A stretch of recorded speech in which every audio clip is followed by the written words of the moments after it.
할렐루야. 이 시간에 저희가 기도함으로 수요 기도회를 시작하겠습니다. 하나님 아버지 감사합니다. 일주일 동안 살아가면서 하나님 저희가 분주하지만 주님 앞에 수요 기도회로 이 자리에 나왔습니다. 하나님 찬양을 통하여 주님 영광 받아주시고 또한 말씀을 통하여서 주님을 만날 수 있도록 주님 도와주옵소서. 예수 그리스도의 이름으로 기도합니다. 아멘. 세상 모든 만물이 창조의 목적대로 우리 주님을 찬양하고 있는데요, 저희들도 수요기를 통해서 찬양하기 원합니다. 우리 꽃들도 함께 찬양하겠습니다.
꽃들도 구름도 바람도 꽃들도 구름도 바람도 넓은 바다도 찬양하라 찬양하라 예수를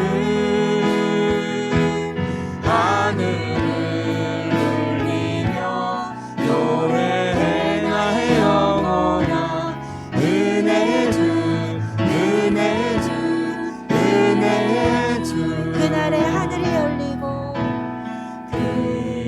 그날에 하늘이 열리고 모든 이가 보게 되리라. 마침내 꽃들이 피고 영광의 주가 오시리라. 꽃들도 구름도 바람도 넓은 바다도 찬양하라 찬양하라 예수를 하늘을 울리며 노래해 나의 영혼아 은혜의 주 은혜의 주 은혜의 주 꽃들도 꽃들도 구름도 바람도 넓은 바다도 찬양하라 찬양하라 예수를 하늘을 울리며 노래해 나의 영혼아 은혜의 주 은혜의 주 은혜의 주.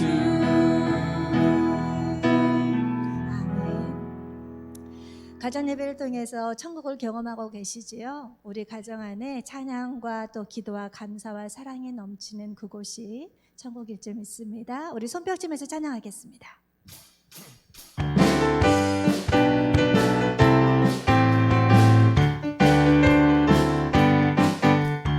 찬양이 언제나 넘치면 은혜로 얼굴이 환해요. 성령의 충만한 모습을 서로가 느껴요. 할렐루 할렐루 손뼉치면서 할렐루 할렐루 소리 외쳐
코로나로 인하여서 우리 힘겨운 날들을 보내고 계시는데요. 우리 주님이 다 아신다 말씀하십니다. 우리 믿음의 눈을 들어서 주님을 바라볼 때 이 또한 지나가리라 믿습니다. 우리 찬양하겠습니다.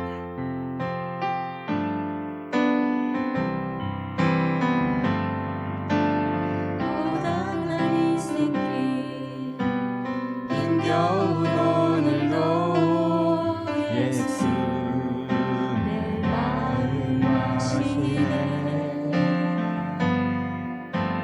지나간 아픔도 마주할 세상도 예수 내 마음 아시네. 하루를 살아도 기쁨으로 가리. 예수 늘 함께 하시네. 후회도 염려도 온전히 맡기리. 예수 늘 함께 하시네. 우리 믿음의 눈을 들어 믿음의 눈 들어 주를 보리. 이 또한 지나가리라. 주어진 내 삶의 시간 속에 주의 뜻 알게 하소서. 믿음의 눈 들어 주를 보리. 믿음의 눈 들어 주를 보리. 이 또한 지나가리라. 주어진 내 삶의 시간 속에 주의 뜻 알게 하소서. 우리 소리 높여서 믿음의 눈 들어 주를 보리. 이 또한 지나가리라. 주어진 내 삶의 시간 속에 주의 뜻 알게 하소서. 아멘. 우리 이 시간에는 예배자임을 고백하며 우리 예배 앞으로 나아가겠습니다.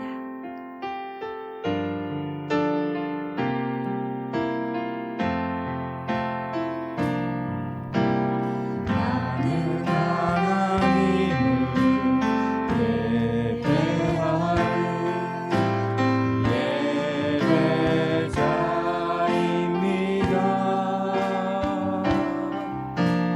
내가 서 있는 곳 어디서나 하나님을 예배합니다. 내 영혼 거룩한 은혜를 향하여 내 마음 완전한 하나님 향하여 이곳에서 바로 이 시간 하나님을 예배합니다. 우리 다시 한번 고백하겠습니다. 나는 하나님을 예배하는 나는 하나님을 예배하는 예배자입니다. 내가 서 있는 곳 어디서나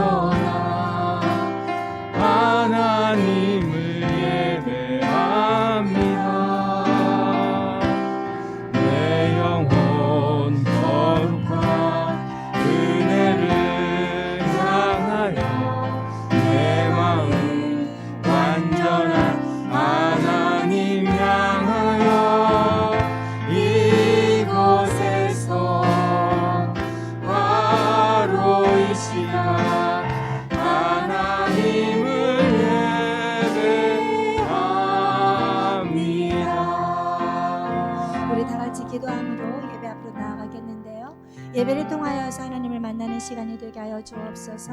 말씀을 전하시는 이영원 목사님 성령의 두루마리 입혀주셔서 능력 있는 말씀을 전할 수 있도록 우리 이 시간 함께 기도하면서 나아가겠습니다. 사랑의 하나님 감사를 드립니다. 하나님 수요 기도회로 모이게 하시고 하나님 우리의 또 기도회를 통하여서 하나님 만날 수 있는 시간을 허락하시니 감사드립니다. 우리 일상을 뒤로하고 주님 예배 앞으로 나왔습니다. 이 시간에 주님을 만날 수 있도록 좀 도와주시고 집중할 수 있도록 모든 것들을 다 내려놓게 하여 주옵소서. 특별히 말씀을 전하시는 영훈 목사님 성령의 두루마리를 펴주셔서 능력 있는 말씀을 전할 수 있도록 하시고 저희들이 그 말씀을 가지고 남은 3일 동안을 또 힘차게 살아갈 수 있도록 주님 인도하여 주옵소서. 감사를 드리며 예수 그리스도 기도합니다. 계속해서 나라를 위하여 함께 기도하겠습니다. 첫 번째로는 코로나가 급격히 확산되고 있습니다. 확진자들이 적극적으로 협조하고 검사를 받고 치료를 받아 사태가 빨리 진정되게 하소서. 두 번째로 수해복구가 아직도 진행 중에 있습니다. 위로와 지원이 필요한 이들에게 적절한 도움의 손길이 있게 하소서. 세 번째로 시대가 어려운 가운데에서도 이 나라의 모든 정치와 경제, 문화 등 모든 분야가 안정되게 해달라고 함께 기도하겠습니다.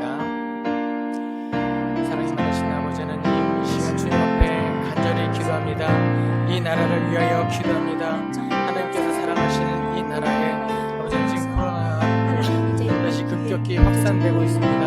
아버지는 이 확산의 물결이 빨리 잡힐 수 있게 하여 주시옵소서. 많은 이들이 모든 사람들이 적극적으로 방역에 협조할 수 있게 도와주시고 아버지는 숨지 않게 도와주시옵소서. 아버지 하나님, 모든 이들이 한마음 한뜻으로 아버지님 협조하여 이 확산의 물결이, 확산의 불길이 빨리 진정될 수 있게 하여 주시옵소서. 하나님, 수해복구가 아직도 진행 중에 있습니다. 아버지는 많은 이들이 여전히 위로와 지원이 필요한 가운데 있습니다. 아버지, 그들이 소외되지 않게 도와주시고 그들에게 도움의 손길이 하루빨리 전달될 수 있게 하여 주시옵소서. 중간에 다른 곳으로 물자들이 새지 않게 도와주시고 아버지, 우리가 후원한 많은 금액들이, 여러가지 물건들이 아버지 수해복구가 필요한 이들에게 반드시 전달될 수 있게 하여 주시옵소서. 하나님, 시대가 참 어려운 가운데 있습니다. 하지만 그 가운데서도 이 나라의 정치와 경제, 문화 등 모든 분야가 안정될 수 있게 하여 주시옵소서. 소상공인들의 경제가 회복될 수 있게 도와주시고 어려운 가운데 있는 자들이 아버지님을 돌아볼 수 있게 하여 주시옵소서. 아버지님, 시대가 많이 바뀌고 있습니다. 그 시대 가운데 기독교가 이 문화를 주도할 수 있게 하여 주시옵소서. 하나님의 사랑이, 예수 그리스도의 심장이 아버지님 이 모든 이 나라의 문화 가운데 깊이 새겨질 수 있게 하여 주시옵소서. 두 번째로 교회와 예배를 위하여 함께 기도하겠습니다. 성전에 모여서 예배하지는 못하지만 영상으로 예배하는 모든 사람들이 영과 진리로 하나님께 예배하게 하여 주시옵소서. 가정에서 드려지는 예배를 통하여 모든 가족의 신앙이 더욱더 깊어지게 하옵소서. 세 번째로 담임 목사님 성령의 지혜와 강건함을 주옵소서. 또한 오늘 선포되는 말씀을 통하여 우리의 믿음이 더욱더 견고히 세워지게 해달라고 함께 기도하겠습니다. 사랑이 많으신 아버지 하나님, 감사합니다. 이 시간 우리 잠실제일교회와 이 교회의 예배를 위하여 함께 기도하겠습니다. 하나님, 참 안타까운 순간에 있습니다. 성전에 모여서 또 예배하지 못하게 되었고 아버지는 우리가 각자의 삶의 자리에서 마음을 지키며 예배할 수밖에 없는 그런 상황이 되었습니다. 그 시간 가운데서도 우리가 영과 진리로 하나님께 예배할 수 있게 하시고 하나님 은혜를 사모하는 마음, 예배를 사모하는 마음, 성전에 모이기를 힘쓰는 마음이 약해지지 않게 하여 주시옵소서. 아버지 하나님, 다시 예배할 수 있게 됐을 때, 교회 문이 열리게 되었을 때 우리가 기쁜 마음으로, 꿈꾸는 것 같은 마음으로 다시 모여 예배할 수 있게 하여 주시옵소서. 하나님, 가정에서 예배를 드리고 있습니다.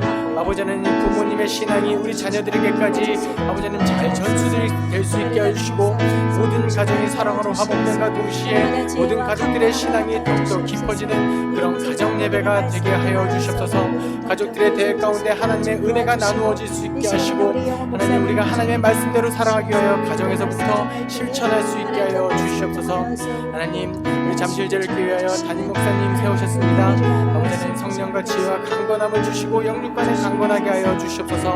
오늘 선포되어지는 말씀을 통하여 하나님의 뜻이 전달될 수 있게 하시고 모든 이들이 하나님의 뜻대로 살아가기 위하여 애쓰며 노력하는 그런 잠실제일교회가 되게 하여 주시옵소서. 사랑이 많으신 하나님 아버지 감사합니다. 오늘도 이렇게 각자 삶의 자리에서 하나님께 예배할 수 있게 하심에 감사드립니다. 하나님, 우리가 비록 모이지는 못하지만 하나님의 은혜를 사모하는 마음이 약해지지 않게 도와주시고 모이고자 하는 마음이 공동체성이 또 작아지지 않게 하여 주시옵소서. 이 나라를 위하여 기도합니다. 코로나가 급격히 확산되고 있는데 그 불길이 하루빨리 꺼질 수 있게 하여 주시옵소서. 온 국민이 한마음 한뜻으로 협조할 수 있게 도와주시고 검사를 받고 치료받고 사태가 진정되게 하여 주시옵소서. 여전히 수해 복구가 진행 중에 있습니다. 많은 사람들이 위로와 지원의 손길에서 소외되지 않게 도와주시고 모든 물자들이 적절히 분배될 수 있게 하여 주시옵소서. 어려운 시대 가운데 우리나라를 지켜주시고 하나님께서 사랑하여 주셔서 이날의 모든 정치와 경제, 문화 등 모든 분야가 안정될 수 있게 하여 주시옵소서. 하나님, 우리 잠실제일교회를 위하여 기도합니다. 모든 예배가 하나님께 드려지는 영과 진리로 드려지는 예배가 되게 하여 주시옵소서. 가정에서 드려지는 예배를 통하여 모든 가족 구성원들이 신앙으로 더욱더 하나가 되게 하여 주시옵소서. 부모님의 신앙이 자녀들에게 전수될 수 있게 해주시고 세대가 거듭될수록 믿음의 깊이가 더하여지게 하여 주시옵소서. 이 교회를 위하여 세우신 담임 목사님과 모든 부교역자들에게 그리고 모든 직분자들에게 모든 성도들에게 영육간의 강건함을 허락하시고 하나님, 이 단에서 선포되어지는 모든 말씀을 통하여 하나님의 뜻에 따라 순종하는 우리 그리스도인 우리 잠실제일교회가 되게 하여 주시옵소서. 감사드리며 예수 그리스도 이름으로 기도합니다. 아멘.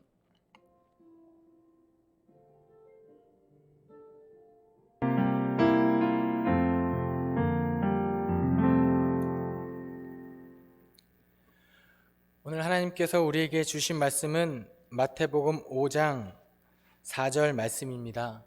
마태복음 5장 4절 말씀입니다. 제가 가진 성경으로는 신약성경 5면에 있습니다. 하나님의 말씀을 봉독합니다. 경청하십시오. 애통하는 자는 복이 있나니 그들이 위로를 받을 것이미요. 이는 하나님의 말씀입니다.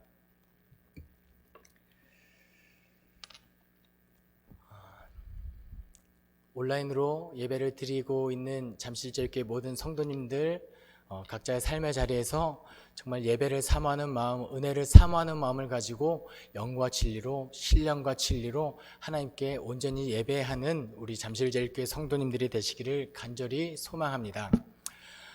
우리는 참 힘든 시기를 지내고 있습니다. 그런데 제가 이열치열이라고 이 힘든 시기를 보낸 이들에게 우리 한번 애통합시다 하는 마음에 설교를 준비한 것은 아닙니다. 제가 오늘 애통하는 자는 복이 있나니 라는 제목으로 설교를 준비한 이유는 우리가 모든 사람이 힘든 시기를 보내고 있고 우리 잠실제일교회가 그리고 잠실제일교회 모든 성도님들께서 삶의 자리에서 위로하는 사람, 위로하는 공동체가 되기를 소망하는 마음에 오늘 말씀을 준비해 보았습니다. 그래서 우리 간단하게 먼저 위로하는 공동체가 되는 연습을 한번 해보도록 하겠습니다. 누군가를 위로한다는 것은요, 뭔가 마음이 무너지고 마음이 강팍해지고 마음이 딱딱해진 사람의 마음이 풀어지고 부드러워지는 것을 의미합니다. 그래서 우리가 위로하기 위한 공동체가 되기 위하여 간단한 스트레칭을 한번 해보도록 하겠습니다. 영상을 보고 계신 분들도요, 집에서 제가 지시하는 대로 잘 한번 따라해 보시면 정말 충실하게 따라 하시면 뒤에 정말 은혜가 더 넘칠 줄로 믿습니다. 우리 한번 손을 이렇게 한번 모아 보시겠습니까? 손을 이렇게 한번 모으시고요. 그리고 모여진 엄지손가락으로 턱을 한번 받쳐 보시기 바랍니다. 그리고 스트레칭을 할 건데요. 목을 쭉 위로 올려주시기 바랍니다. 뒷목에 부담이 되지 않는 범위 내에서 최대한 한번 머리를 쭉 들어 올리시기 바랍니다. 시원하시죠? 네. 우리가 지금 고개를 쭉 올린 순간 우리는 다 위로하는 사람이 되었습니다. 고개를 위로하는 사람. 네. 그런 사람들이 모이면 위로하는 공동체라고 할 수 있겠습니다. 제가 왜 이런 개그를, 이런 말도 안 되는 이 폐악한 아재 개그를 설교단에서 할 수 있을까요? 그 이유는 제가 이런 말을 해도 정말 썰렁하고 말이 안 되는 이야기를 해도 이 영상으로 예배 드리시는 분들, 여기서 모여서 예배하시는 모든 분들이 다 받아주시기 때문입니다. 받아주는 사람이 있기 때문에 제가 이런 말을 기꺼이 할 수 있는 것입니다. 그렇습니다. 위로한다는 것은요, 나와 다른 사람을 품어주고 받아주는 것에서 시작합니다. 그러니까 저의 이런 모습, 저런 말도 안 되는 이야기를 받아주는 여러분들은 위로하는 사람이고요, 우리 잠실제일교회는 그래서 위로하는 공동체라 할 수 있겠습니다. 그런데 한 가지를 더 살펴보도록 하겠습니다. 나와 다른 누군가를 받아주는 것에서 위로가 시작된다고 한다면 우리 마음속에는 누군가를 위로하기 위해서 내 마음에 여유가 필요합니다. 누군가를 받아줄 수 있는 아주 작은 공간이라도 있어야 누군가를 받아줄 수 있다는 것이죠. 그런데 요즘 어떻습니까? 너도 힘들고 나도 힘들고 모든 사람이 힘든 상황에 있습니다. 누군가가 누구를 받아주고 위로하기가 참 어려운 시대를 우리는 살고 있다라는 것입니다. 혹은 나의 아픔이, 나의 고난이 다른 사람의 위로가 감당되지 않는 상황에 고난을 겪고 있는 사람도 있을 것인데요. 그럴 때 우리는 어떻게 해야 할까요? 그럴 때는요, 먼저 손을 모으시면 됩니다. 그리고 기도를 하시는 거예요. 그리고 자꾸 절망 가운데 나의 마음이 무너지고 고개는 자꾸 땅으로 쳐박고 있을 때, 땅으로 자꾸 주저앉고 땅으로 고개가 내려갈 때 턱을 받치고 고개를 위를 향하는 겁니다. 그럼 그 하늘 위에, 그 위에 누가 계시죠? 예, 하나님이 계신 것입니다. 우리가 땅으로 자꾸 떨어지고 땅으로 주저앉고 싶은 그 상황 속에서 우리의 고개를 위로 향하고 하나님을 볼 때, 하나님을 향하여 우리의 눈을 들 때 우리 가운데 그 하나님의 위로하심이 찾아오신다는 겁니다. 다시 한번 하늘을 쳐다보시고 하나님의 손길을, 하나님의 눈빛을 한번 느껴보시기 바랍니다. 참 생각만 해도 마음이 따뜻해지고 편안해지는 것을 느끼시는 것을 저는 알고 있습니다. 아무쪼록 우리 잠실제일교회 모든 성도님들께서 힘든 가운데 다른 것을 통해서 위로받는 것도 좋지만 우선은 하나님께 위로받는 그리스도인 되시기를 간절히 소망합니다. 그리고 나아가 내 마음 구석 한켠에 다른 사람을 위로할 수 있는 여유를 가지고 살아가는 우리 잠실제일교회 모든 성도님들 되시기를 소망합니다. 오늘 본문에서 이런 위로하심을 받기 위하여 무엇을 하라고 이야기하고 있나요? 예수님께서 가르치십니다. 너희는 애통하라. 너희는 애통하라고 말씀하고 계십니다. 그리고 그것이 우리에게 복이라고 말씀하고 계십니다. 그런데 예수님께서 말씀하셨으니까, 진리 되시는 예수님께서 말씀하셨으니까 애통하는 것이 복이다, 이것이 머리로는 알겠는데 마음으로는 깊이 와닿지는 않습니다. 애통하는 것이 왜 복일까요? 애통하는 것이 왜 복인지 이야기하기 전에 여러분에게 한 가지 질문 드리도록 하겠습니다. 여러분, 하나님께서 나와 함께 하시는 것이 복인가요? 여러분, 정말 하나님께서 나와 함께 하시는 것이 복이라고 느끼십니까? 영상을 보시는 분들도 마음속으로 나도 모르게 아멘이라고 하셨을 겁니다. 왜냐? 그것은 진리이기 때문입니다. 그것을 전제로 한번 말씀을 이어가 보도록 하겠습니다. 왜 애통하는 것이 복일까요? 여러분들 혹시 영화 좋아하시나요? 네, 저도 영화 보는 것을 참 좋아하는데요. 여러분들은 주로 쉬면서 영화를 보신다면 어떤 장르의 영화를 보십니까? 저는 어떤 영화를 볼 것 같습니까? 저같이 감수성이 풍부하고 마음이 따뜻하고 눈물이 많은 저 같은 사람은 어떤 장르의 영화를 볼 것 같습니까? 뭔가 드라마 장르, 정말 감동적인 이야기, 눈물을 펑펑 쏟을 것 같은 그런 내용의 영화, 저는 보지 않습니다. 왜냐면요, 제가 쉬면서 그 시간에 나의 마음이 울적해지고 마음이 가라앉고 그렇게 슬픔에 잠기는 것을 좋아하지 않기 때문입니다. 그냥 기분 전환을 위해서 영화를 본다면 저는 뭔가 싸우고 때리고 부수고 유쾌하고 발랄한 영화를 저는 주로 찾아봅니다. 왜냐? 그것이 제 마음을, 영화를 볼 때 제 마음을 편하게 하기 때문입니다. 그런데 오늘 본문에서 예수님께서 이렇게 가르치십니다. 애통하는 자는 복이 있나니, 애통하는 자는 복이 있나니. 저는 오늘 수요 기도회 때 온라인으로 예배를 드리게 되어 별로 슬픕니다. 아주 별로 정말 별로 슬픕니다. 이 별로라는 단어와 슬프다라는 단어는 문맥적으로 어울리지 않습니다. 애통하다는 말과 복이라는 단어도 조합상으로는 어울리지 않는 것 같습니다. 슬픈 것이 복이다. 애통하는 것이 복이다. 왜 예수님께서는 이렇게 말씀하시고 계신가요? 왜 우리에게 이런 가르침을 주고 있을까요? 계속해서 이야기하기 전에 또 하나 질문 드리도록 하겠습니다. 애통하라고 말씀하신 이 예수님의 가르침, 우리가 반드시 지켜야 할까요? 아니면 그냥 선별적으로 내가 슬픔에 잠기고 싶지 않을 때, 내가 애통하고 싶지 않을 때는 선별적으로 지켜도 되는 말씀일까요? 오늘 본문이 기록된 마태복음 5장은요, 5장부터 7장까지 예수님의 산상수훈이라는 타이틀이 걸려있는 가르침입니다. 그 마지막 7장 28절 29절에 다음과 같이 기록되어 있습니다. 함께 읽겠습니다. 예수께서 이 말씀을 마치심에 무리들이 그의 가르치심에 놀라니 이는 그 가르치시는 것이 권위 있는 자와 같고 그들의 서기관들과 같이 아밀러라. 아멘. 몇몇 신학자들은 이 산상수훈의 가르침에 대하여 이렇게 이야기합니다.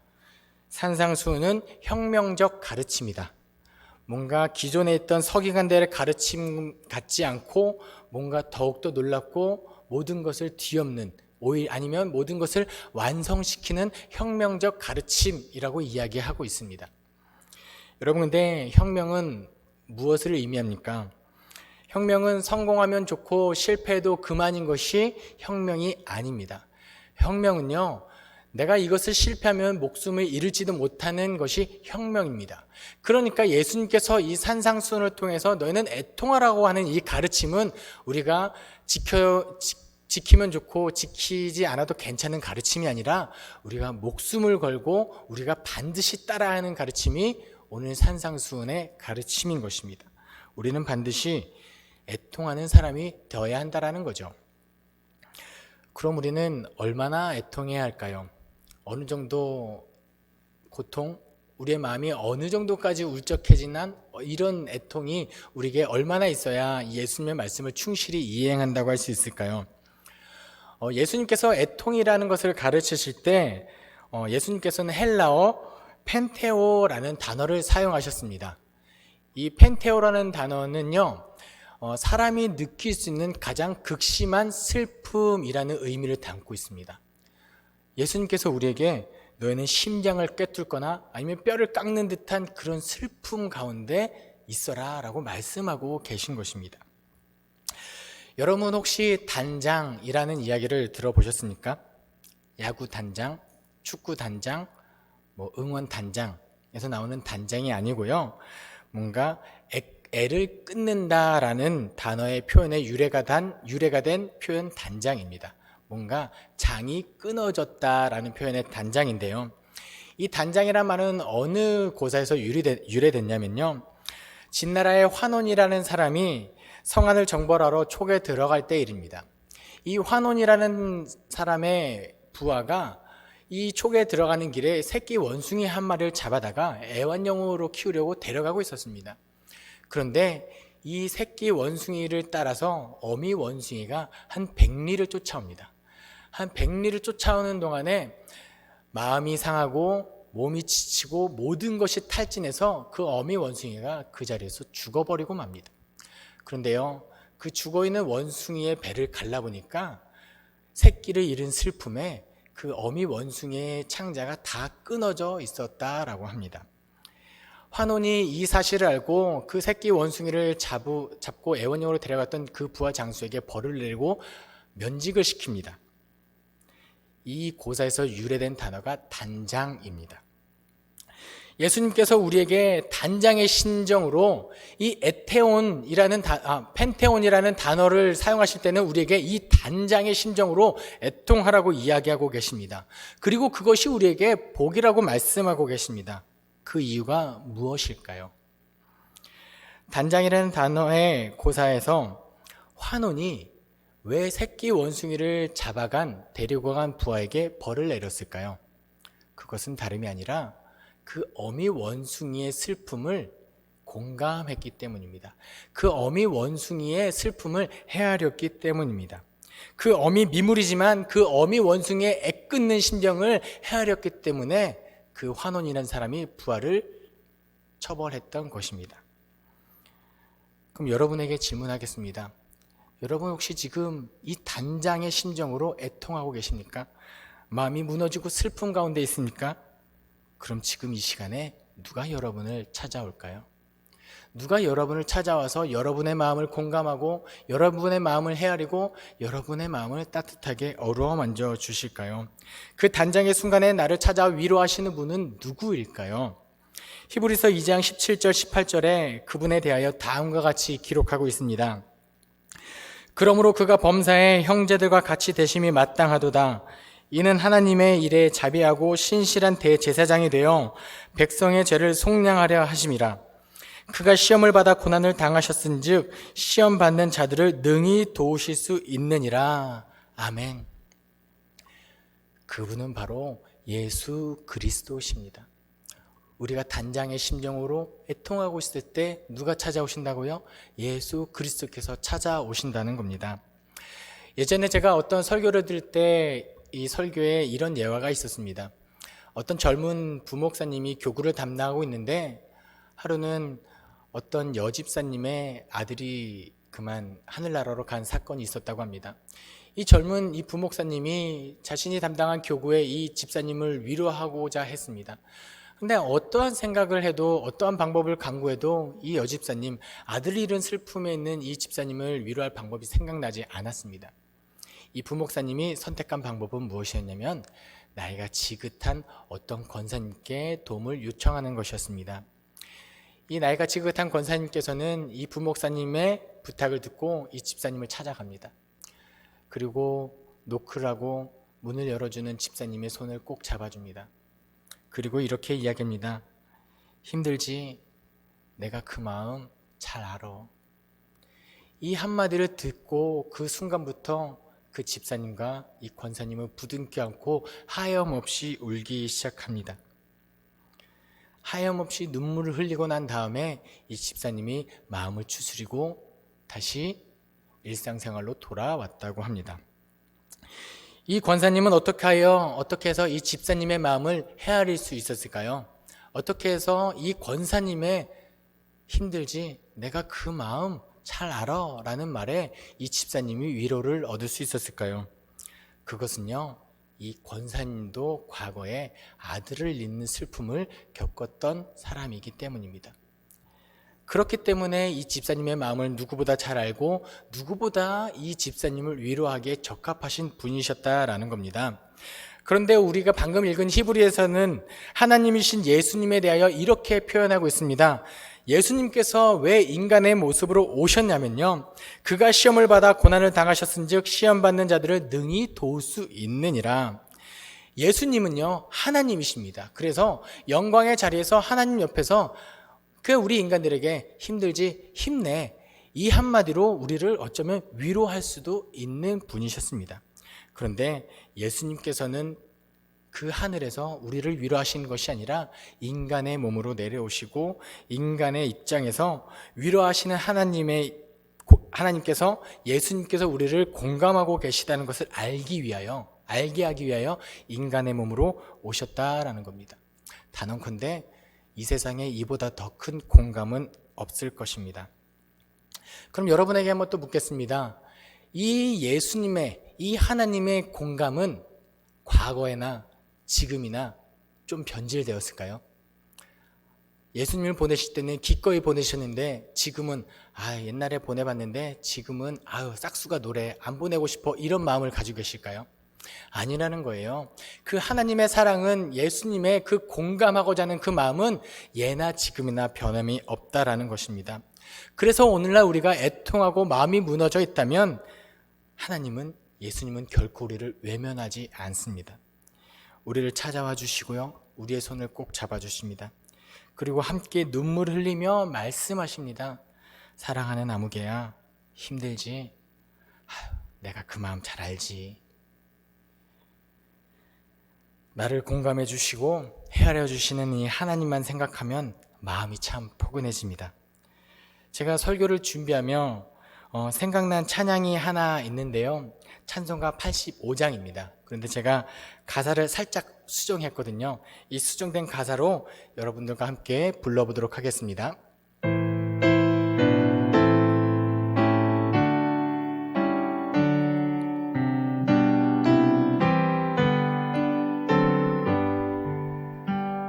구주를 생각만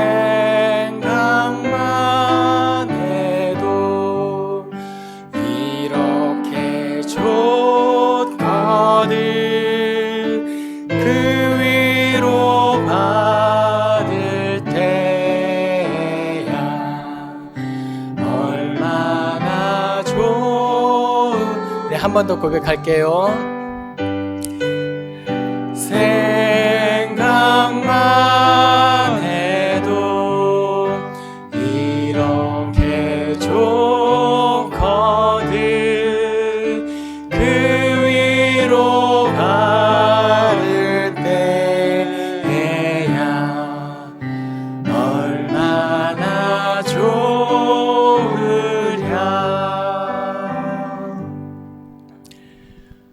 제가 서두에 여러분에게 질문을 드렸습니다. 하나님이 나와 함께 하시는 것이 복인가요?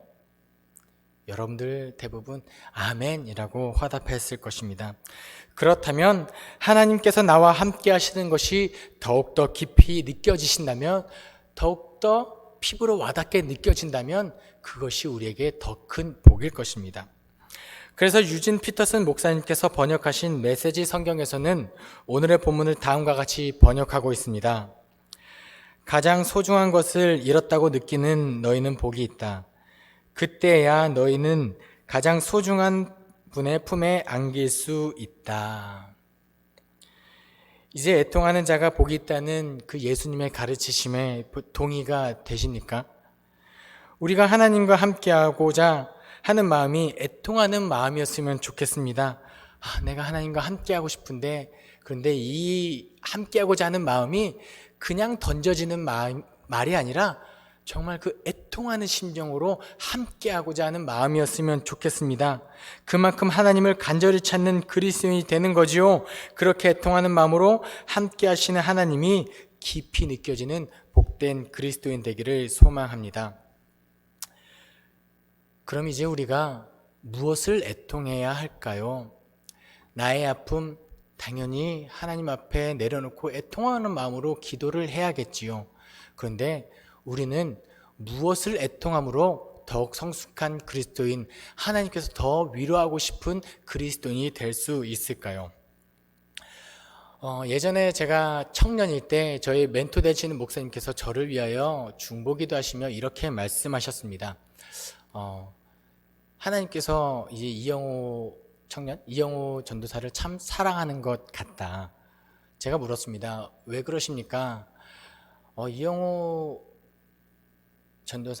청년은 이렇게 하나님께서 어디든지 잘 쫓아다니면서 챙겨주시는 것 같아라는 이야기를 하셨습니다. 감사했죠. 제가 뭐라고요? 하나님께서 그 밥 먹기 싫은 제 아들을 쫓아가서 밥을 먹이는 어머니의 심정으로 저를 그렇게 보살펴주고 찾아가 주셨다. 그런 것을 느꼈다고 합니다. 그런데 그 목사님께서 저에게 이렇게 말씀하셨어요. 그런데 영호 형제가 계속해서 목회자의 길을 가고 싶으면 언제까지 하나님이 찾아오시게만 해서는 안 돼. 무엇을 해야 되냐면 하나님을 찾아가야 돼라고 이야기를 하셨습니다.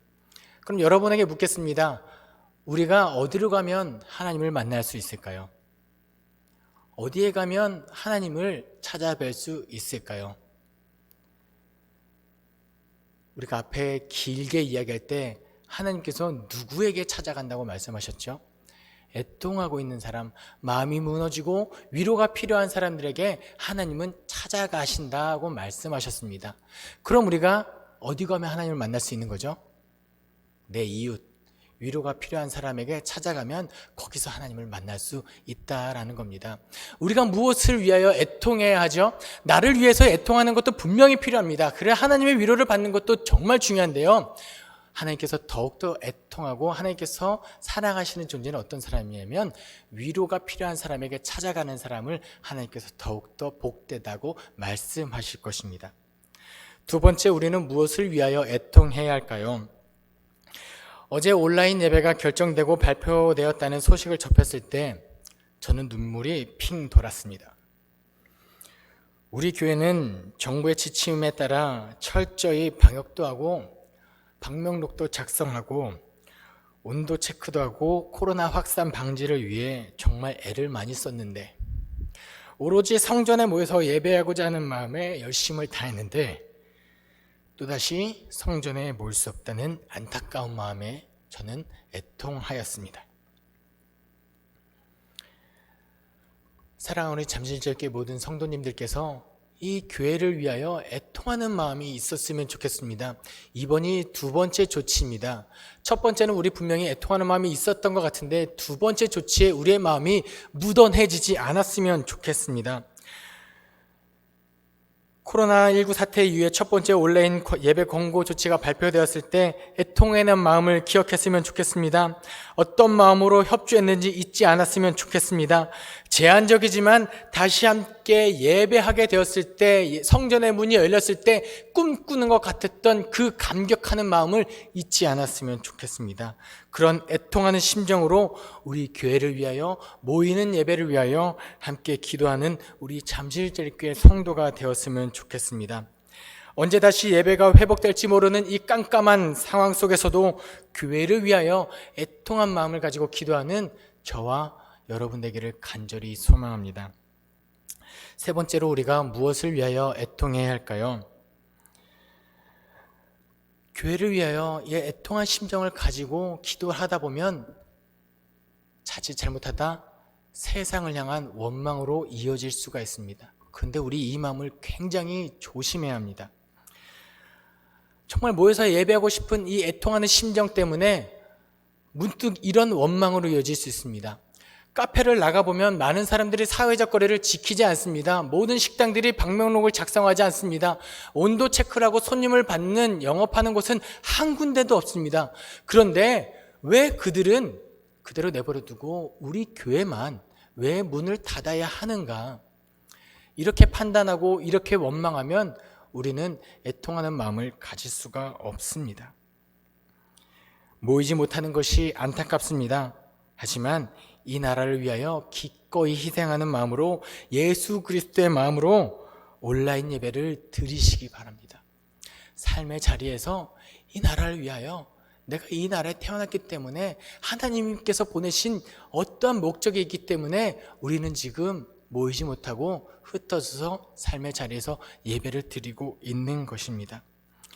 우리가 왜 119 중보 기도를 시작했는지 그 초심을 기억하시기 바랍니다. 오늘부터 다시 나라를 위하여 이 나라를 위하여 애통하는 심정으로 이제 더 이상 코로나가 확산되지 않고 빨리 모든 것이 안정되기 위하여 애통하는 심정으로 기도하는 저와 여러분 되시기를 소망합니다. 나를 위하여, 나의 아픔을 위하여, 나의 고통을 위하여 애통하는 것 복입니다. 왜냐? 하나님께서 나를 더 깊이 찾아오시기 때문입니다. 더 하나님께서 나와 함께 하심을 느낄 수 있기 때문입니다. 하지만 나아가 다른 사람을 위하여, 이웃을 위하여 애통하는 여러분 되기를 소망합니다. 교회를 위하여, 예배를 위하여, 우리 공동체를 위하여 애통하는 여러분 되기를 소망합니다. 나아가 이 나라를 위하여 기꺼이 희생하는 마음으로 애통하는 심정으로 나라를 위하여 중보기도하는 저와 여러분 되기를 소망합니다. 이 시간 말씀을 기억하며 함께 찬양하도록 하겠습니다. 우리가 지쳐서 마음이 너무 애통하고 단장의 심정에 빠져서 기도할 힘이 없을 때 누가 우리를 찾아오신다고요? 예수 그리스도. 우리가 지쳐서 기도할 수 없고 눈물이 빗물처럼 흘러내릴 때 우리의 마음을 헤아려 주시는 예수 그리스도를 생각하며 함께 찬양하겠습니다.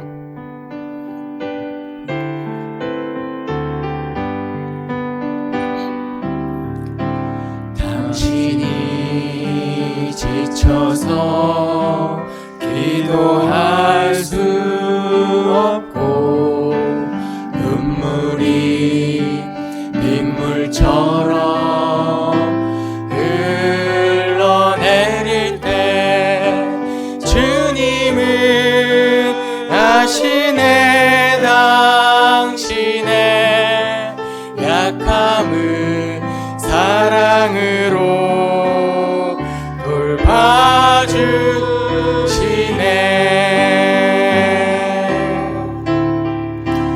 누군가 널 위하여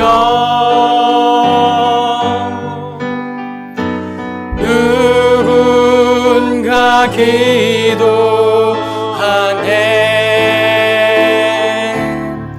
내가 홀로 외로워서 마음이 무너질 때 누군가 널 위해 기도 누군가 널 위하여 누군가 널 위하여 예수 그리스도께서 우리를 위하여 기도하십니다. 누군가 기도하네. 우리 마음이 무너지고 애통할지라도 내가 홀로 외로워서 마음이 무너질 때 누군가 널 위해 기도하네. 이 시간은 화면에 나오는 기도 제목으로 말씀을 기억하며 함께 기도하겠습니다. 애통하는 자들에게 하나님의 위로가 함께하게 하여 주시옵소서. 애통하는 마음으로 하나님과 함께하는 그리스도인이 되게 하여 주시옵소서. 나를 위하여, 이웃을 위하여, 교회를 위하여, 나라를 위하여 애통하는 그리스도인이 되게 달라고 함께 기도하겠습니다. 사랑이 많으신 아버지 하나님, 이 시간 우리에게 말씀을 통하여 하나님의 마음을 깨닫게 하시니 감사드립니다. 애통하는 마음을 우리에게 허락하여 주시옵소서. 애통하는 가운데 찾아오시는 그 하나님을 우리가 간절히 바라고 살아가는 그리스도인 되게 하여 주시옵소서. 하나님, 이 시간 애통할 수밖에 없는 많은 사람들 가운데 찾아가 하나님의 위로하심이 함께하기를 소망합니다. 하나님, 우리가 하나님을 찾을 때, 하나님을 간절히 바랄 때, 우리가 하나님과 임마누엘 하기를 원할 때 애통하는 마음으로 하나님을 찾을 수 있게 하여 주시옵소서. 이 시간 우리가 애통하는 심정으로 하나님께 기도합니다. 아버지 하나님, 나를 돌아봐 주시옵소서. 나를 보살펴 주시옵소서. 나의 이웃을 돌아봐 주시고 교회를 돌아봐 주시고 이 나라를 주님께서 돌아봐 주시옵소서. 이 애통하는 심령으로 중보기도 할 때 하나님 우리에게 복되다 말씀하시고 우리에게 더욱더 함께 하시는 주님의 위로하심이 있게 하여 주시옵소서. 아버지 하나님, 말씀 가운데 함께 하셨듯이 우리에게 하나님의 뜻대로 살아가는 그런 그리스도인 되게 하여 주시옵소서.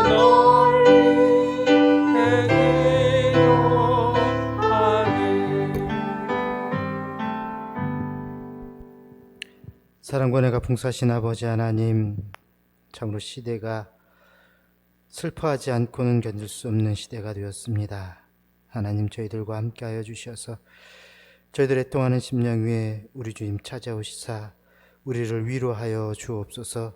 뿐만 아니라 우리 믿음의 성도들이 하나님 위로가 필요한 자들 찾아가 그들을 위로하고 그들을 섬기고 그들을 도울 수 있는 우리 모든 성도들 되게 하여 주옵소서. 그 현장에 우리 주님 함께 하여 주셔서 하나님 모든 사람들에게 위로의 은혜를 허락하여 주옵소서. 예수님 이름으로 기도합니다. 아멘. 오늘부터 모든 교회 예배는 모이는 예배를 금지하고 온라인으로 예배를 드리기로 했습니다. 그래서 오늘 새벽부터 온라인으로 예배가 진행이 됩니다. 2주간 사회적 거리를 두기 위해서 2주간 저희가 모든 예배를 모이는 예배를 금지하고 온라인으로 예배를 드리오니 여러분들 기억하시고 예배 시간마다 저희 교회에서는 우리 평소에 드리는 예배 시간에 맞추어서 이곳에서 예배가 진행이 될 것입니다. 여러분 기억하시고 새벽 기도는 새벽 아침 5시 30분에 그리고 수요 예배는 저녁 7시 30분에 그리고 주일 예배는 2부하고 3부를 본당에서 예배를 드리려고 합니다. 우리 혹시 1부에 참여하셨던 분들도 2부, 3부 예배 온라인으로 참여해 주시면 되겠습니다. 교회에서는 실시간으로 2부 때 그리고 3부 때 이곳에서 예배를 드릴 예정입니다. 이렇게 8월 30일까지 저희가 2주 동안 예배를 진행할 예정이 오니 여러분들 기억하시고 그렇게 예배 시간을 잘 참석해 주시기를 다시 한번 부탁을 드립니다. 계속해서 가정예배 여러분 가정에서 드려주시고요. 가정예배 드리신 분들은 개인 신앙 점검표 작성해서 주일날 가져올 수 없기 때문에 우리 구역장님들에게 보고해 주시고 또 교구 목사님들에게도 말씀해 주시면 되겠습니다. 그리고 여러분 구제 헌금 안내를 지난주에 드렸었는데 돌아오는 주일날 예배 시간에 헌금하기로 한 것 한 주 연기하도록 하겠습니다. 그래서 여러분들이 교회 오실 때에 2주, 2주니까는 2주가 연기가 되겠네요. 온라인으로 헌금하시는 분들은 계속 해주시면 되겠고요. 혹시 그렇지 않은 경우에는 교회 오실 때에 준비하셔서 헌금해 주시면 저희가 우리 구제 헌금으로 그렇게 사용하도록 하겠습니다. 그래서 여러분들이 모든 행사에 적극적으로 참여해 주시기를 바랍니다. 기도하겠습니다. 이제는 우리 주 예수 그리스도의 은혜와 아버지 하나님의 그 크신 사랑과 성령 하나님의 교제하시고 인도하시고 함께 하심이 위로가 필요한 자들을 찾아가 위로하기 원하며 교회를 위해서 나라를 위해서 애통하기를 원하는 우리 모든 성도들 위해 이제부터 영원히 함께 하시기를 축원하옵나이다. 아멘.